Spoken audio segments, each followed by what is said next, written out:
Another Josh. Dear Klavan, Duke of Dukes, second most high, almost anointed one. I admire your honest adherence to the idea of judge not lest you be judged. It is in the Bible after all. Can you elaborate on your reading of this, considering we all make judgments in one way or another every day? Can't this attitude create a culture of complacency where we simply turn a blind eye to the possibly self-destructive tendencies and behaviors of others? Thanks for the great shows. Make your mailbags longer. I think they're getting about as long as I can make them.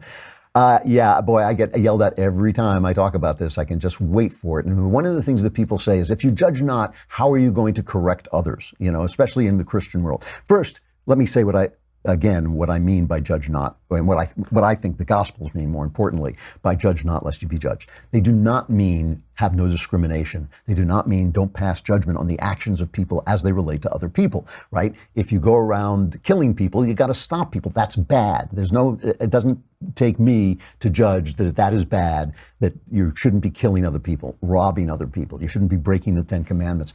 What you're not judging, what you cannot judge, is another person's position in regards to God, in regards to the kingdom of heaven. You cannot judge that. It is not your job. It is so far above your pay grade that you can't even see the pay grade below it. That is how far away. You have no vote in who gets saved. If you want to read a really good piece about this, The Great Divorce, I think it is, by C.S. Lewis, is a dream he has about purgatory and who goes to heaven and who goes on to hell. And it's a really beautiful piece of writing, very touching and dramatic. But it shows you that you just don't always, you don't know who's to judge. So when it comes to correcting people in their Christianity, Jesus has some words to say about this. He said, why do you take the speck out of your neighbor's eyes when there's a plank in your eyes? And what people always say to me when I say this is, yes, but this thing goes on to say, first take the plank out of your eyes and then remove the speck from your neighbor's eyes. That is Jesus being sarcastic. It takes a lifetime to get that plank out of your own eyes. That's why it's a plank in your eyes and a speck in your neighbor. That's why he put it